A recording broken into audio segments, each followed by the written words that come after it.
ओम नमो भगवते वासुदेवाय। श्रद्धालु भक्तों, श्रीमद् भागवत महापुराण के तृतीय स्कंद के 31वें अध्याय के अंतर्गत मनुष्य योनि को प्राप्त हुए जीव की गति का वर्णन है। इसके पूर्व जहां तक आप कथा श्रवण कर चुके हैं उसके आगे का प्रस्तुतिकरण करता हूं। श्री कपिल देव भगवान कहते हैं, माता जी, जो पुरुष योग के परम पद पर आरूढ़ होना चाहता हो अथवा जिसे मेरी सेवा के प्रभाव से आत्मा अनात्मा का विवेक हो गया हो, वह स्त्रियों का संग कभी न करे, क्योंकि उन्हें ऐसे पुरुष के लिए नरक का खुला द्वार बतलाया गया है। भगवान की रची हुई यह जो स्त्री रूपिणी माया धीरे धीरे सेवा आदि के मिश से पास आती है, इसे तिनकों से ढके हुए कुएं के समान अपनी मृत्यु ही समझनी चाहिए।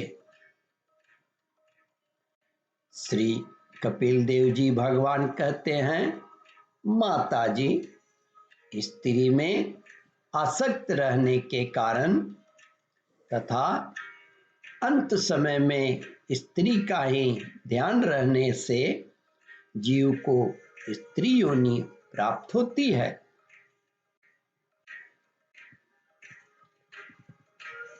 इस प्रकार स्त्री योनि को प्राप्त हुआ जीव पुरुष रूप में प्रतीत होने वाली मेरी माया को ही धन, पुत्र और गृह आदि देने वाला अपना पति मानता रहता है। जो जिस प्रकार व्याधे का कहानी जैसे जो जिस प्रकार कहने का तात्पर्य बतला रहे हैं कपिल देव जी, सो जिस प्रकार व्याधे का गान कानों को प्रिय लगने पर भी बेचारे भोले वाले पशु पक्षी को फंसाकर उनके नाश का ही कारण होता है, उसी प्रकार उन पुत्र, पति और गृह आदि को विधाता के निश्चित किए हुए अपनी मृत्यु ही जाने। देवी, जीव के उत्पादीभूत लिंग देह के द्वारा पुरुष एक लोक से दूसरे लोक में जाता है और अपने प्रारब्ध कर्मों को भोगता हुआ निरंतर अन्य देहों की प्राप्ति के लिए दूसरे कर्म करता रहता है।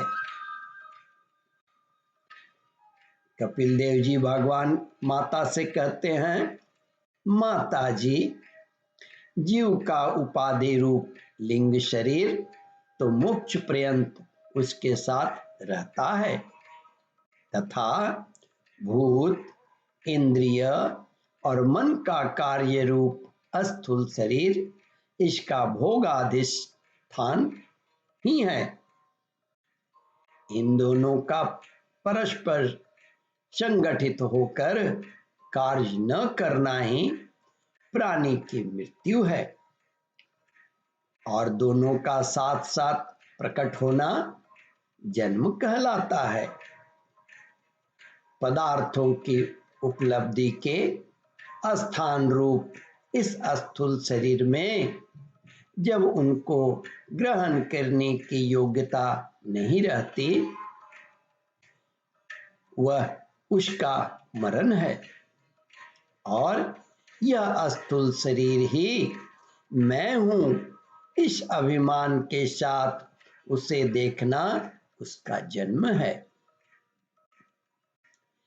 नेत्रों से जब किसी दोष के कारण रूप आदि को देखने की योग्यता नहीं रहती, तभी उनमें रहने वाली चक्षु इंद्रियां भी रूप देखने में असमर्थ हो जाती है।